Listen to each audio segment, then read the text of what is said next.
Okay, we're already at color glazing. I think that this portrait went really fast, actually. So I'm adding my Hansa Yellow, my Cad Red Light, and I believe this is Cobalt Blue, and I will put it on here in case it is phthalo, but no, that looks like Cobalt. And then my Carbon Black and Titanium White with my glaze.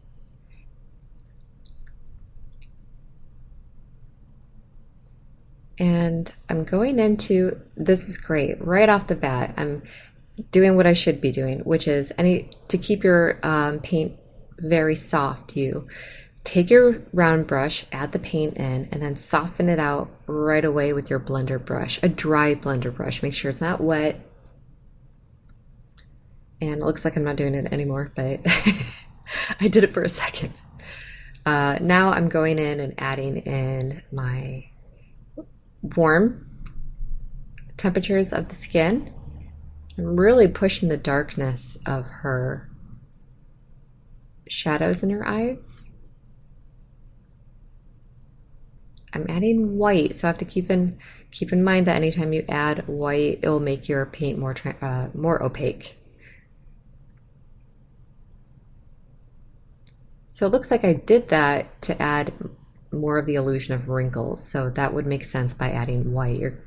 Like I said before, we're kind of creating that rippling effect by not painting everywhere, just specific lines.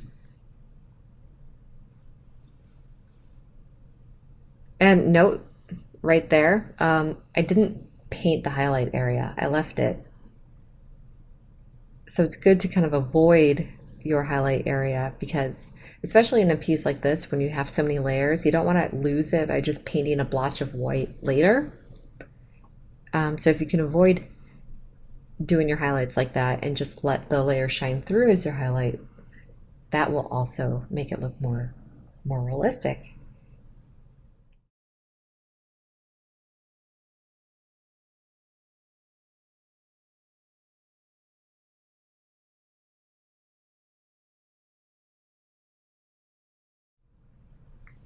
So I think what I'm noticing, yeah, what I'm noticing right now is that because I'm only using a Cad Red Light, it's very orangey. Cad Red Light is, and it's not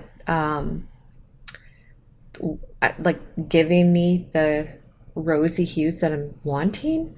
So the trick is to add Quinacridone Crimson, which is it's almost like a purple red. It's very cold in temperature.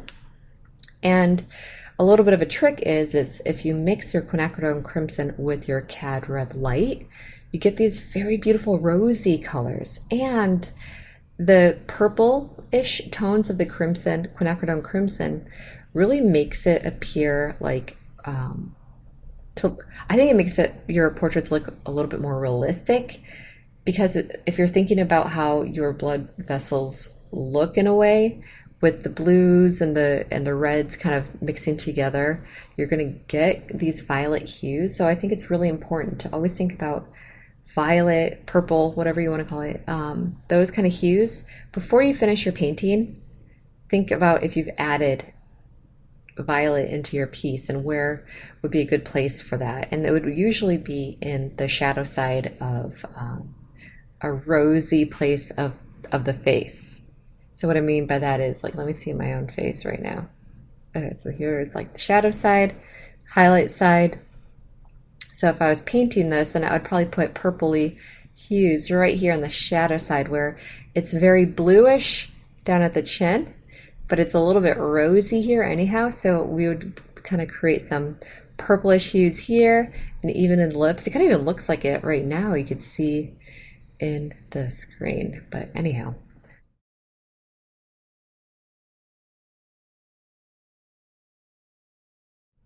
All right, I'm using my liner brush and kind of adding wrinkles in without doing lines. I'm just kind of figuring out, does it need to be lighter here or darker here? And is it yellow, orange, pink, blue?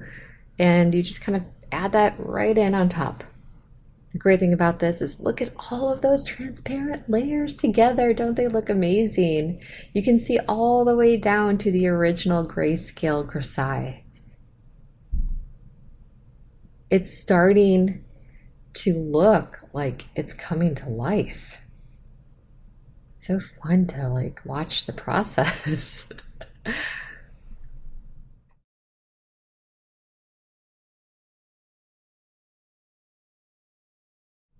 I just saw something the other day, and I don't know if it was a meme, but it was really nice to think about. That artists, or like when you're living in real life, you don't pay attention to detail. You walk right by it, things are moving, and detail's hard to see. But paintings allow people to see the detail in things, whether you uh, accentuate details like I'm kind of doing right here, or you limit your detail accentuation and you only focus on details of specific things. You kind of focus people to that part of your painting.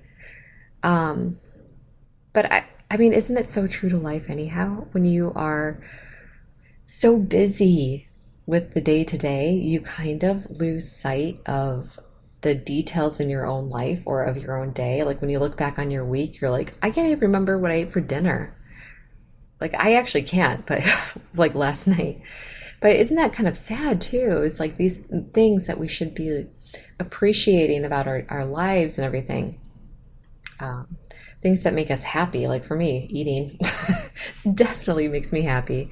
So if I spent more time thinking about these details and appreciating the details in my life, like how would that change? How would that change like everything, I guess? But anyhow, I think that's a reason why art, one reason why art is so special, especially portraits, is because you really get to stop and focus on the details and um, the details are beautiful.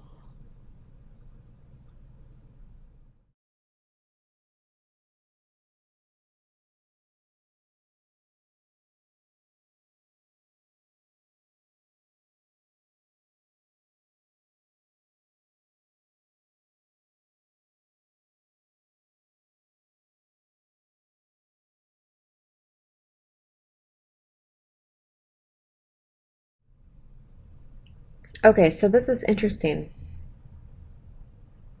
In the shadow side, I am adding a lot of warm hues. So it really does like, you do have to think about your light source. I was just talking about a second ago, like purpley hues. You can still add your purpley hues in, but if you have a warm light source like the sun or an incandescent light bulb, which are like the warm looking bulbs. I mean, they still make LED warm bulbs, but whatever. Warm light, your shadows can still be warm. So you have to kind of think about that is an additional layer, right? You know, like you're adding your purples in because of the way your skin looks, being able to see your blood vessels underneath. But that's not the end of it. Your shadows are still going to look different depending on the light that you have as well. So it's good to kind of think about these things, with lighting being the last kind of influence on your skin, on how your skin looks.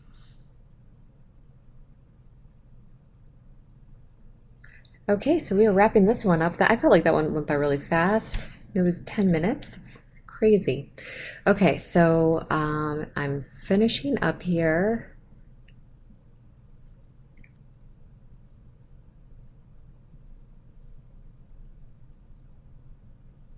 And I think the next one will be focusing on the hair and the sweater more, and probably adding more highlights. Spray, razor. I just love that. It's so satisfying to watch. Although this one's not very satisfying. This one kind of like nails on the chalkboard feels like.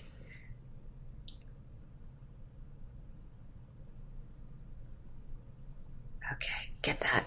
Get that. Okay. Oh, come on.